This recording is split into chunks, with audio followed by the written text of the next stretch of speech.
ami internet Mak TV dalee nag jàmm ñu ngi fii ci quai de pêche bu Yarax ànd fekk suñu mbokk pêcheurs yi yu Hann Bel-Air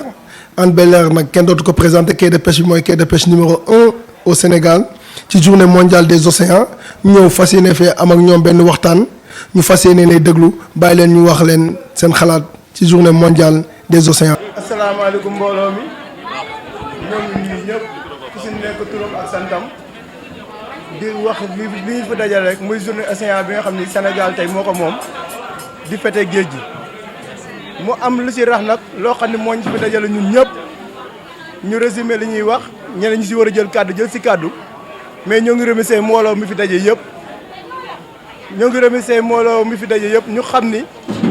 li ñu fi dajale mooy yàqu-yàqu yi ñu metti ci te moo acteur de la pêche ñëpp di ko jooy moo xam mool bi dem géej la moo xam mareyeur bi la moo xam baana bi la ñëpp ci yem jafe-jafe yooyu ñuy dund nag moo ñu dajale fii te Sénégal yëpp koy xeexandoo tey kon nag ñun tam waa Yaraax ñu siy def suñu wàll yaakaar naa ne amuñu temps sa dilim ñu fi daje mais Yaraax a ngi nii tey bu ñu nee Yaraax a ngi nii koo fi gis rek am na kër gu mag gu mu représenté koo fi gis ay te li si gën a neex ñii moo li nga xam ñooy def activité ñoo fi daje tey waaw jafe-jafe yi nag géej gi la ñoo ngi dund lu métti mool yëpp ngi dund lu métti kuy dund si géej gi rek yaa ngi dund lu métti kiy jën sax yaa ngi dund lu métti ndax géej gu ñàkk jën suñu état nag wëlbatiku topp géej gi di ko jaay ñun sonn nañ ci maar nañ ci jàq nañ nag ba jàq fu jàq yem moo waral Sénégal yëpp tey daje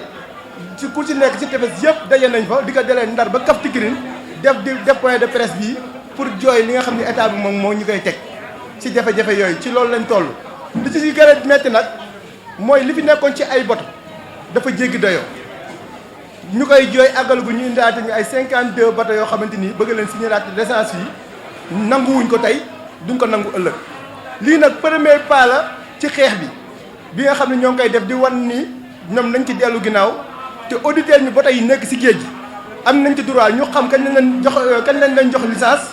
ñu xam lan moo leen ndax am na autorisation napp ci géej gi lu tal ni géej gi Sénégal nag amul surveillance loolu ñaaw na ñu wër ñëpp si dëkk yëpp ay moo xam Guinée la moo xam Mauritanie la dëkk yëpp am nañ di surveiller seen géej yor seen i navire Sénégal nag am problème surveillance loolu ndax jaadu na jaaduwul tey jaaduwul ëllëg jafe-jafe yi ñu am nag loolu paa la ci boo xamante ni dañ koy wax mais ñun mool yi gisuñu suñu bopp ci état wu Macky Sall bi nañ ko wax te dee parce que dañ ñoo nax bi dañ koy wax ba mu leer ba mu ne day surfaçonné moteur gaal 1 million ay nax la woon indil nañ ay moteur yu bon benn ñëpp mat nañ ko seede kenn xamul ay Nigérian la lañ wax kenn xamul lu mu doon ñu wëlbati ko waat yokkaat moteur di jor njëgu oto ay 4 millions presque moteur ga ndax jaadu na moo li bëri seet nañ seen gaal mënatuñu dem géej yamatuñu foofu ak ñàkk jën bi ñàkk jën heure bi jën da daan bëri tey ñëpp a jaaxle nañ léegi ñun di ñëwaat ay bato yoo xamante ni ñoo ngi dem géej di yeb ay 20 camions di ko teer ci port Sénégal bi ñëpp a ngi koy tëg bët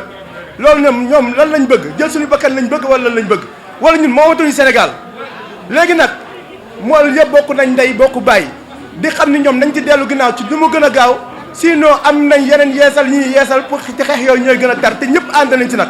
muy barrière ak lu mu mën ci doon jërëjëf. asalaamaaleykum mbooloo mi maa ngi nuyu ñëpp góor ak jigéen mag ak ndaw di nuyu mool yi suñu càmmiñ yi di nuyu jigéen ñi nga xamante ne tey ñoom fi tax a taxaw lépp Babacar Ngom li mu wax rek laay dëggal waaw ndax ñun géej gi rek lañ moo ñu ñor géej gi buñ ca jaayee ba ñun duñu mën a am dara ci géej gi kon dara ñoruñu ndax mool yi mënuñoo bay géej rek la ñu xam baana yi géej rek la ñu xam jën rek la ñu xam a jaay kon nañu état bi dimbali bàyyi ñu géej gi bato yuñ koy jaay ñu dimbali ñu te yàlla tax man loolu rek laa ciy wax mu gàtt te am solo. li ñu naqari Macky Sall moo ñu ko teg moolu Sénégal bu ñuy seet seen noonu moolu Sénégal bu ñuy seet seen noonu nañ jubal ci Macky Sall mooy sunu noonu Macky Sall mooy sunu noonu tey bu ñuy seet sunu noonu ci Sénégal ñun mool yi Macky Sall mooy sunu noonu lépp lu ñu naqari moom discours am du ko def sax ba tudd mool xalaatu ko sax pour moom ñun duñu ay nit te réew mi dam la ne ba fu muy sotti la muy defal baykat yi di ko defal yeneen yi war nañu ko mën a defal amul benn mool bu mu defal benn dërëm subventionné na fi moteur jaay di ñu naan 1 million ay naxe kese ay dóor la woon moteur yaa ngi nii yokku géej gi nag jaay na ko ba mu jeex léegi nag ñun suñu pexe xam nga lan la na mën a dindi li mu def mënuñu ko ñu jël suñu gaal yëpp ñu delluwaat clandestin dem yóbbu suñu njaboot ñu dem beneen réew bàyyi koog réewam ñu bàyyi ko ak réewam comme ay doomu chinois la bëgg ak ay doomu turki ñu bàyyi ko mu uti ay doomu turki ñun ay nit ñu ñuul lañu ñoo ngi nii chaque jour ñoo ngi mbëkkanteeg bato yi fii ñu ngi leen di gis bu ñu leen signé ko waxuñu dëgg dañ koo signé ñun sunu noon buñ koy seet Macky Sall mooy sunu noon te danañ ko bàyyi ak réew mi mu jël ko. Allez-y, monsieur Camara. Oui. Ils disent non aux licences illégales. Dans un premier temps, nous remercions la communauté de la baie de Hann. Nous remercions également les pêcheurs et les autorités en fait de la pêche. Aujourd'hui, les pêcheurs du Sénégal sont mécontents et à bonne raison d'ailleurs. Et nous sommes venus manifester notre solidarité à l'endroit de ces pêcheurs qui sont là une force vive de la nation sénégalaise. Et effectivement, la pêche contribue au développement. La pêche également contribue à absorber le chômage et à combattre le chômage. Donc aujourd'hui, il est grand temps que l'État du Sénégal ait de la mesure et soutienne ces pêcheurs-là dans ce combat-là. Donc la pêche artisanale comme la pêche industrielle doit être soutenue et nous sommes, nous, Sénégalais, et nous sommes pour les Sénégalais et nous sommes pour une préférence nationale. Et ce qui veut dire que cette lutte est loin de connaître son épilogue. Pourquoi? De toute façon, si nous sommes dans la synergie d'action, si tous les Sénégalais comprennent effectivement qu'aucun maillon ne peut partir en laissant l'autre, aujourd'hui, dans la solidarité active, tous les secteurs, la pêche, l'artisanat, la pêche, l'agriculture, doivent comprendre aussi que l'État, en tout cas, soutient ces secteurs-là. De la même manière, l'État devrait normalement soutenir la pêche et les acteurs de la pêche. Parce qu'on ne peut pas comprendre que des étrangers viennent polluer la mer au détriment des pêcheurs sénégalais et au détriment de la pêche artisanale et industrielle. Les armateurs sénégalais doivent être soutenus, les pêcheurs artisanaux également doivent être soutenus. Nous saluons cette initiative heureuse que les pêcheurs de la commune de Hann Bel-Air ont pris. Et puis ces jeunes pêcheurs-là sont des jeunes pêcheurs dynamiques. Et si par exemple ils ne vivent pas de la pêche, ils vont aller faire autre chose. Il n'y a pas longtemps, en fait, les pêcheurs et les jeunes du pays s'immolaient en mer. Vous avez entendu l'histoire de Barça et de Barça. Il ne faudrait pas que nous reviennions, que nous retournions sur ce calvaire-là. Donc, vive les pêcheurs du Sénégal. Et puis, nous appelons l'État du Sénégal à soutenir la pêche et les pêcheurs. Et également, gouverner, en fait, c'est prévenir. Gouverner, c'est avoir de la mesure. Gouverner, c'est comprendre les aspirations de sa population. En effet, ce soutien-là se basera sur quoi réellement? Mais dans un premier temps, vous ne pouvez pas faire des accords de pêche sans concerter les acteurs, sans les consulter. Mais également, à chaque fois, les pêcheurs. Et ils ont demandé un audit et de bonne guerre. Parce qu'aujourd'hui, nous sommes dans la reddition des comptes, mais également, nous sommes dans la redevabilité. Donc, en fait, gouverner, c'est également faire de la planification. Gouverner aussi, c'est également les pêcheurs ce qu'ils demandent. Que ces 5 dernières années-là, qu'un audit soit fait. De 2016 à maintenant, on doit faire l'audit en fait donc des pêcheurs et des ministères concernés. Nous sommes d'accord avec ces pêcheurs-là et nous soutenons en tout cas ce combat-là.